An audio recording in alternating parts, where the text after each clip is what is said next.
శ్రీమాత్రే నమ. జై గురు దత్తాత్రేయ నమ.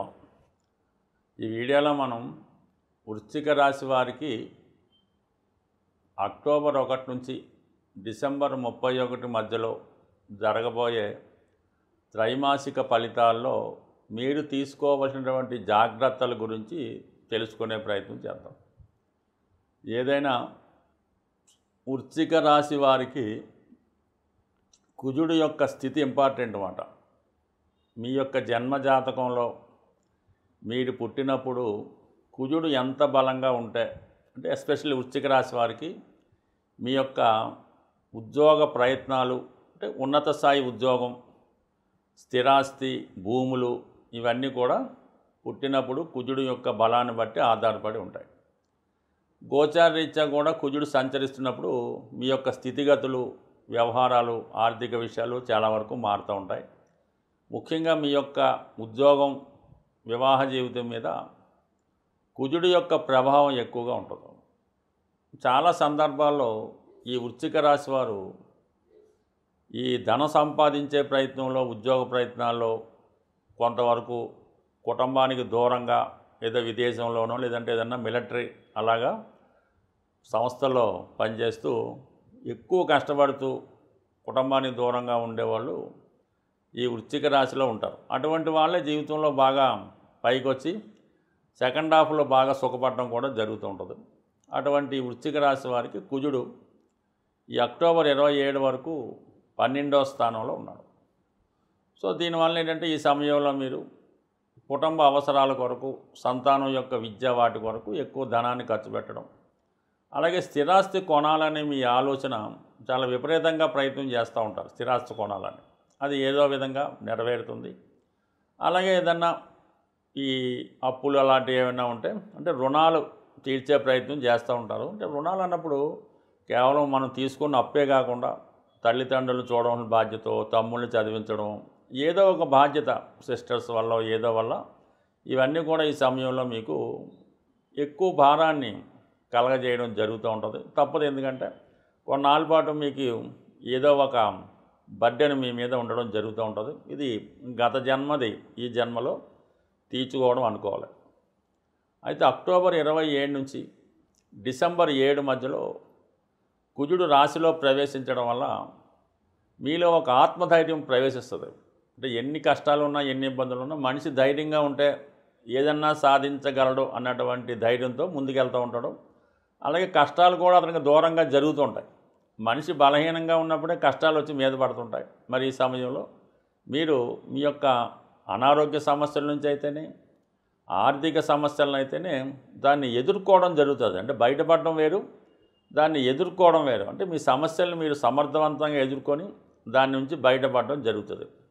ఇదే సమయంలో మీరు ఏదన్నా ఒక ఉద్యోగం కొరకు ప్రయత్నం చేస్తున్నా, నిరుద్యోగులు కొత్తగా ఉద్యోగం కోసం కానీ, విద్యార్థులు వారి యొక్క ఉన్నత విద్య కొరకు అవ్వచ్చు, లేదంటే ఏదైనా పార్ట్ టైం జాబ్ కొరకు ఏదైనా ఉద్యోగ ప్రయత్నాలు ఫలిస్తాయి. అలాగే సాధారణంగా ఏదైనా ఆర్థికపరమైన సమస్యలు ఉంటే వాటిని పరిష్కరించుకుంటారు. బంధువులతో విభేదాలు చాలా వరకు సమస్య పోతాయి. అంటే వాళ్ళు మీకు జడిసి కొంత దూరంగా పక్కన జరుపుకుంటారు అన్నమాట. మిమ్మల్ని ఇబ్బంది పెట్టే ప్రయత్నం చేయరు. ఇక డిసెంబర్ 7 తర్వాత కుజుడు ధనస్థానంలోకి వస్తాడు. ఇది అనూహ్యంగా మీకు చాలా కాలంగా కుటుంబంలో కుటుంబ సభ్యుల కొరకు చేద్దామనుకుంటున్నారో అది చేస్తారు. దూరమైనటువంటి మిత్రులు కానీ, లేదా మీరు కుటుంబంగా దూరంగా ఉంటే కుటుంబాన్ని కలుసుకోవడం కానీ, లేదా భార్యాభర్తల చోట కలుసుకోవడం, ఏదో కొన్ని ముఖ్యమైన నిర్ణయాలు తీసుకోవడం అన్నీ కూడా డిసెంబర్ 7 నుంచి ఒక ఇంచుమించుగా జనవరి 15 వరకు అక్కడ ఉండే కుజుడు కుటుంబ సౌఖ్యాన్ని, ఆర్థిక బలాన్ని, కుటుంబంలో శుభకార్యాలని కలగజేస్తూ ఉంటాడు. మొత్తం మీద కుజుడు ఈ విధంగా ఉంటే, ప్రస్తుతం గురువు మీకు అష్టమ స్థానంలో ఉంటూ ఒక విధంగా ధనలాభాన్ని కలిగించినప్పుడు కూడా చాలా చివరి నిమిషం దాకా టెన్షన్ పెడుతూ ఉంటాడు. అయితే అటువంటి గురువు అక్టోబర్ 18వ తారీఖున భాగ్యస్థానంలోకి ప్రవేశిస్తున్నాడు. అతిచారతో ప్రవేశించి అక్కడ ఒక 50 రోజుల పాటు ఉండి మళ్ళీ డిసెంబరు 5వ తారీఖున మిథునంలోకి వెళ్తాడు. ఈ కర్కాటకంలో ప్రవేశించినటువంటి 48 రోజులు, అందులోనే మనకి నవంబర్ 12 వక్రగమనం పొందుతూ అత్యంత శుభ ఫలితాన్ని ఇవ్వబోతున్నాడు అన్నమాట. అంటే ధనాధిపతి భాగ్యస్థితి, తండ్రి గారికి లాభం కలుగుతుంది, తండ్రి గారి ద్వారా మీకు సౌకర్యం కలుగుతుంది, మీ యొక్క ఆరోగ్యం బాగుపడుతుంది, మంచి అలవాట్లు కలుగుతాయి, చిన్న చిన్న బలహీనతల నుంచి బయటపడతారు, చాలా సంస్కారవంతంగా ఉండడం జరుగుతూ ఉంటుంది. అలాగే ఆరోగ్యపరంగా అనుకూలంగా ఉంటుంది, అలవాట్లు మంచిగా ఉంటాయి, ఇవన్నీ అనుకూలంగా ఉంటాయి. దాంతోపాటు మరి చాలా కాలంగా పుణ్యక్షేత్రాలు దర్శిద్దామనే మీ ఆలోచన నెరవేరుతుంది. ఒకవేళ మీ పిల్లలు ఏమైనా విదేశంలో ఉంటే వారిని కలుసుకుంటారు, మీ తల్లిదండ్రులను కలుసుకుంటారు, ఈ విధంగా ఉంటుంది. ముఖ్యంగా పంచమ స్థానం యాక్టివేట్ అవుతుంది అన్నమాట. దానివల్ల మీలో ఉన్నటువంటి టాలెంట్కి తగిన గుర్తింపు రావడం జరుగుతుంది. అది పంచమంలో శని ఉండడం వల్ల కొన్ని వివాహ ప్రయత్నాలు ఈ మధ్యకాలంలో వాయిదా పడుతుంటాయి. ఆత్మీయులు ప్రేమికులు మధ్య ఎడబాటు వస్తూ ఉంటుంది, ఆత్మీయులతో ఎడబాటు వస్తూ ఉంటుంది. స్పెక్యులేషను, షేర్ మార్కెట్ వగైరా వగైరాలో నష్టపోతూ ఉంటారు. ఇప్పుడు టెంపరీగా మీకు వాటి నుంచి కొంత రిలీఫ్ లభిస్తుంది అన్నమాట. అంటే పంచమంలో శని ఈ గురువు దృష్టి పట్టడం వల్ల ఆటోమేటిక్గా న్యూట్రల్ అయి మంచి నిర్ణయాలు తీసుకుంటారు. మీలో ఉన్నటువంటి టాలెంట్కి తగిన గుర్తింపు వస్తుంది, కొత్త కొత్త అవకాశాలు రావడం జరుగుతుంది. తద్వారా మీ జీవితాన్ని ఒక మంచి మార్గంలో పెట్టే ప్రయత్నం చాలా వరకు జరిగే అవకాశం ఉంది. అంటే ఓవరాల్గా మీకు ఏదన్నా ఈ సంవత్సరంలో అత్యంత బెస్ట్ పీరియడ్ అన్నది ఈ అక్టోబర్ 18 నుంచి డిసెంబర్ 5 మధ్యకాలంలో రాబోతుంది. దాన్ని మీరు జాగ్రత్తగా సద్వినియోగం చేసుకుంటే అది చాలా కాలంగా పెండింగ్లో ఉన్నటువంటి పనులు పూర్తవుతాయి. గతంలో పోగొట్టుకున్నది ఏమైనా ఉంటే తిరిగి సాధించుకోవడం కూడా జరుగుతూ ఉంటుంది. ఏదైనా ఒక మంచి ప్రయత్నం తప్పకుండా గురుబలంతో నెరవేరే అవకాశం ఉంటుంది. సాధారణంగా ఇప్పుడు ఈ రాబోయే 3 నెలల్లో గ్రహాల యొక్క పరిహారాలు తెలుసుకుంటే మనకి ఎప్పుడన్నా సరే జాతకంలో పాపగ్రహాలు ఏవైనా ఉంటాయి కదా, కొన్ని పాపగ్రహాలు, వాటికి మనం జపాలు పరిహారాలు చేయించుకోవాల్సి ఉంటుంది. అలాగే ఏదైతే మనకి అనుకూల గ్రహాలు పుణ్యగ్రహాలు ఉంటాయో వాటికి సంబంధించిన గ్రహాలకి దానాల రూపంలో కానీ దానికి సంబంధించినటువంటి దైవాన్ని ఆరాధించడంలో మనం ఆ గ్రహాల యొక్క అనుకూలత సాధించవచ్చు. ఏదైనా ప్రతిరోజు క్రమం తప్పకుండా సూర్య నమస్కారం, నవగ్రహ స్తోత్ర పారాయణ చేసుకోవడం వల్ల కంపల్సరిగా జాతకంలో ఉన్నటువంటి గ్రహాలు మనకు అనుకూలిస్తాయి. ముఖ్యంగా తండ్రి గారిని గౌరవిస్తూ వారి యొక్క మాటకి విలువ ఇవ్వడం వల్ల, వారిని అనుసరించడం వల్ల, మొత్తం మీద వాళ్ళు చెప్పించేయడం వల్ల రవిగ్రహం అనుకూలించి మీకు అటు మంచి ప్రభుత్వ అనుకూలత, ప్రభుత్వ ఉద్యోగం లాంటివి వచ్చే అవకాశం ఉన్నది. గురువు యొక్క అనుసరించడం వల్ల అంటే గురువుని పూజించడం వల్ల, అంటే పూజించడం అంటే వ్యక్తిగతంగా మీ గురువు ఉంటే ఆ గురువుకి సేవ చేయడం, ఆ గురువుగారు చెప్పినట్టు నడుచుకోవడం, వారికి కొన్ని సౌకర్యాలు కల్పించడం వల్ల, అంటే గురువుని మీరు బాగా నమ్ముకుంటే జాతకంలో ఉన్నటువంటి జూపిటర్ అనుకూలించి మనకి మంచి సంస్కారాన్ని, ధనాన్ని, సంపదని ఇవ్వగలడు. అంటే గురువు ధనకారకుడు, విద్య ద్వారా ధనం సంపాదించుకోవడం వల్ల, అంటే ఇక్కడ ఎక్కడో మనం దేవుణ్ణి పూజించక్కర్లేదు, ఎదురుగుండా ఉన్న వాళ్ళని పూజిస్తేనే ఈ విధంగా గురువుని పూజించడం వల్ల జాతకంలో ఉన్న సకల దోషాలు సాల్వ్ అవుతాయి.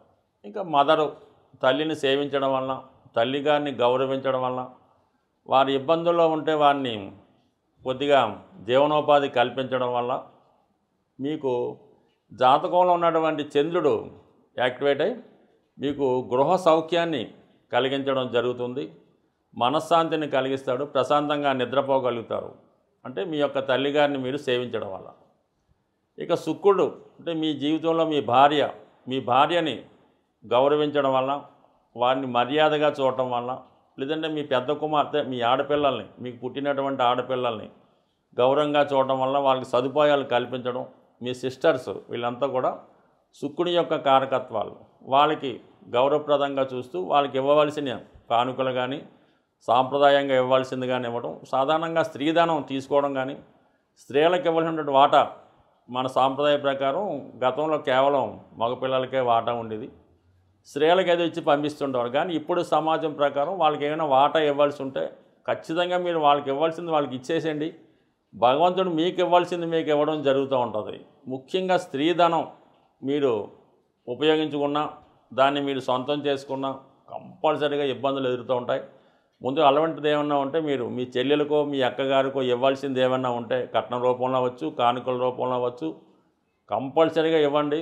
మీకు శుక్రుడు అనుకూలించి విశేషమైనటువంటి ఐశ్వర్యాన్ని ఇవ్వడం జరుగుతూ ఉంటుంది.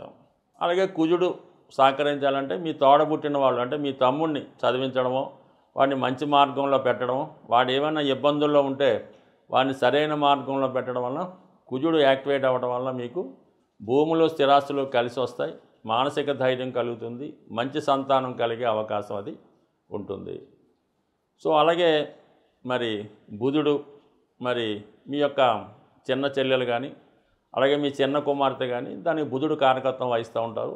ఈ విధంగా మీ కుటుంబంలో ఉన్నటువంటి ప్రతి సభ్యులు కూడా మీ యొక్క ఈ గ్రహాల యొక్క ఫలితాన్ని ఇస్తారు. ముఖ్యంగా రాహు కేతువు మీ తండ్రి గారిని సేవించడం వల్ల తాతగారిని సేవిస్తే రాహు, తల్లిగారి యొక్క తండ్రి గారిని సేవిస్తే కేతువు మీకు మంచి ఫలితాన్ని ఇవ్వడం జరుగుతూ ఉంటుంది. మీరు ఎక్కడికో వెళ్లకుండా మీ ఇంట్లో ఉన్న వాళ్ళకి సేవ చేసుకుంటూ, ముఖ్యంగా వృద్ధులకి చిద్దుగా సేవ చేసి, సేవ ఏమక్కర్లేదు, వాళ్ళు ఒకసారి పలకరించి వాళ్ళకి ఏమైనా కావాలో అడిగి కావాలని మందులే తెచ్చి పెడితే వాళ్ళ డబ్బులతో అనుకోండి, కంపల్సరీగా శని భగవానుడు సహకరించి మీ యొక్క జీవన విధానానికి మంచి మార్గం చూపడం జరుగుతుంది.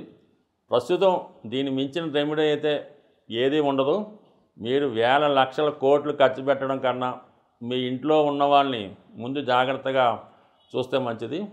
నా దగ్గరికి వచ్చినటువంటి ఇప్పటిదాకా నేను చూసినటువంటి సుమారు అనేక వేల జాతకాలు, ఒక 70-80 వేల జాతకాల్లో సుమారుగా వాళ్ళ యొక్క తల్లిదండ్రుల్ని ఏ ఆశ్రమంలోనో అక్కడెక్కడో పెడతారు. మన దగ్గరికి వచ్చి మా అబ్బాయి నన్ను బాగా చూసుకుంటాడండి, మా అమ్మాయి నన్ను బాగా చూసుకుంటుందని అడుగుతూ ఉంటారు. ఇది ఎంతవరకు సబబో మీరే ఆలోచించండి. స్వస్తి.